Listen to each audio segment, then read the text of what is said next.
Assalamualaikum warahmatullahi wabarakatuh. Di sini kami dari kelompok 11 yang beranggotakan Nurul Aini dengan NIM 262006. Saya Nurul Simamora NIM 2604. Saya Anansari Kesibuan NIM 2639. Jadi kami di sini akan membahas tentang prinsip-prinsip dasar teori kebenaran. Konsep-konsep dasar prinsip naratif. Teori naratif merupakan respon terhadap pendekatan saintifik atau filosofis yang mengasumsikan bahwa manusia adalah makhluk yang logis dan membuat keputusan berdasarkan bukti, argumentasi yang lurus dan konsisten. Paradigma ini menganggap bahwa satu, manusia adalah makhluk yang berpikir berdasarkan keputusan yang rasional, berlandaskan penalaran bukti dan diskusi yang ketat serta mendalam. Dua, setiap yang dianggap rasional ditentukan oleh pengetahuan dan pemahaman serta argumen-argumen didiskusikan untuk membentuk suatu pemahaman. 3. Dunia adalah seperangkat teka-teki yang logis dan dapat dipecahkan melalui analisis yang rasional. Teori paradigma naratif menjelaskan terhadap cara manusia membuat pembenaran terhadap tingkah laku, baik di masa lalu maupun sekarang. Dianggap akan lebih mudah dengan menceritakan kisah yang kredibel daripada membuat bukti atau mengkonstruksi argumen yang logis.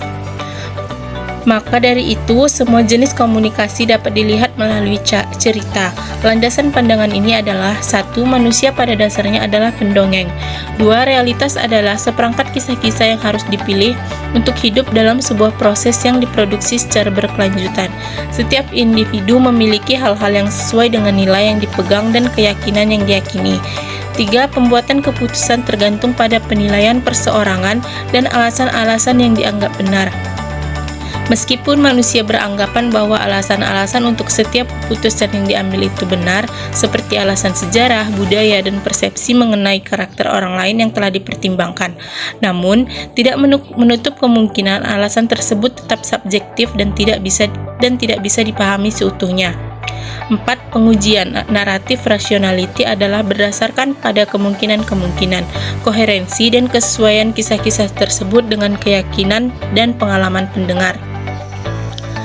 Tujuan umum konseling naratif adalah membawa konseli agar dapat menggambarkan pengalaman dalam bahasa baru dan segar. Dalam hal ini dilakukan sampai konseli menemukan pandangan baru. Bahasa baru ini memungkinkan konseli untuk mengembangkan makna baru bagi pikiran yang bermasalah, perasaan, dan perilaku. Teori naratif adalah dasar untuk memahami kehidupan konseli, bukan hanya karir. Dibangun dalam pembuatan ekstensi ini. Fokus khusus pada pentingnya dimensi waktu dalam teori naratif. Tujuannya di sini untuk memasuki dunia konseli semaksimal mungkin. Konseli menjadi ahli yang menginformasikan dan berbagi dengan konselor. Percakapan konselor dan konseli berkembang menjadi dialog makna baru, membangun kemungkinan narasi baru sehingga memunculkan fungsi dan peran secara lebih rinci. Sekian materi dari saya. Baiklah, di sini saya akan melanjutkan materi dari makalah kami, yaitu karakteristik kekuatan dan kelemahan teori naratif.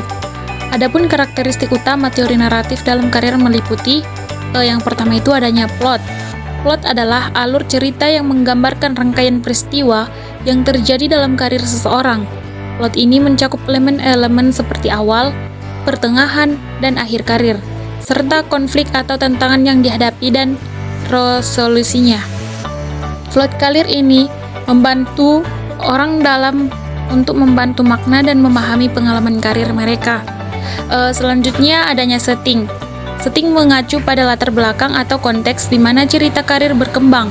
Setting ini bisa mencakup faktor-faktor seperti organisasi, tempat seseorang bekerja, industri atau sektor di mana mereka berkarir, dan faktor sosial atau ekonomi yang mempengaruhi perjalanan karir seseorang.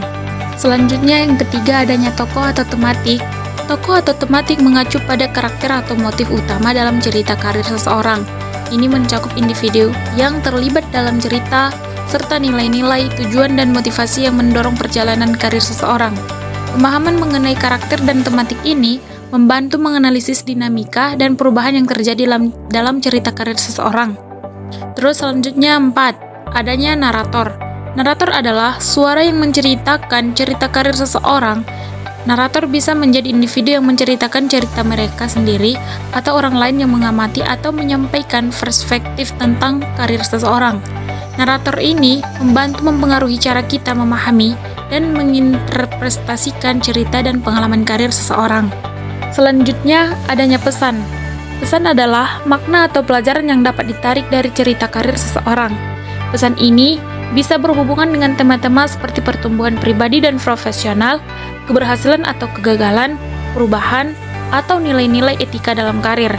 Memahami pesan ini membantu seseorang untuk belajar dari pengalaman karir orang lain dan mengimplikasikan wawasan tersebut dalam konteks mereka sendiri.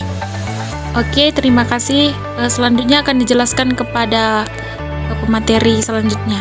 Penerapan dalam pelayanan konseling di sekolah dan luar sekolah dalam bentuk program. Ada beberapa. Yang pertama, A.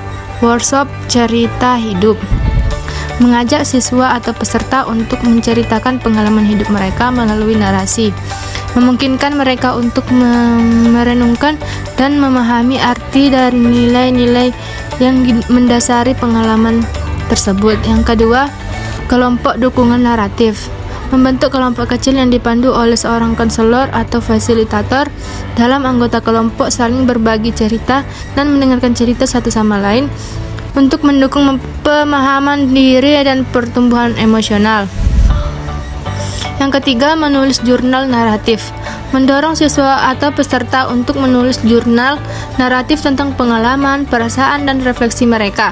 Konselor dapat membimbing mereka dalam mengeksplorasi makna dan pola dalam cerita yang mereka tulis. Selanjutnya, program mentoring naratif. Menghubungkan siswa atau peserta dengan mentor yang dapat berbagi cerita hidup mereka, memberikan inspirasi, dan memberikan dukungan serta bimbingan untuk mengatasi tantangan. Selanjutnya, pertunjukan drama terapeutik. Mengorganisir pertunjukan drama di mana siswa atau peserta dapat memainkan peran dalam menceritakan cerita-cerita yang membuat pemahaman diri dan memecahkan masalah. Sekian yang dapat saya sampaikan.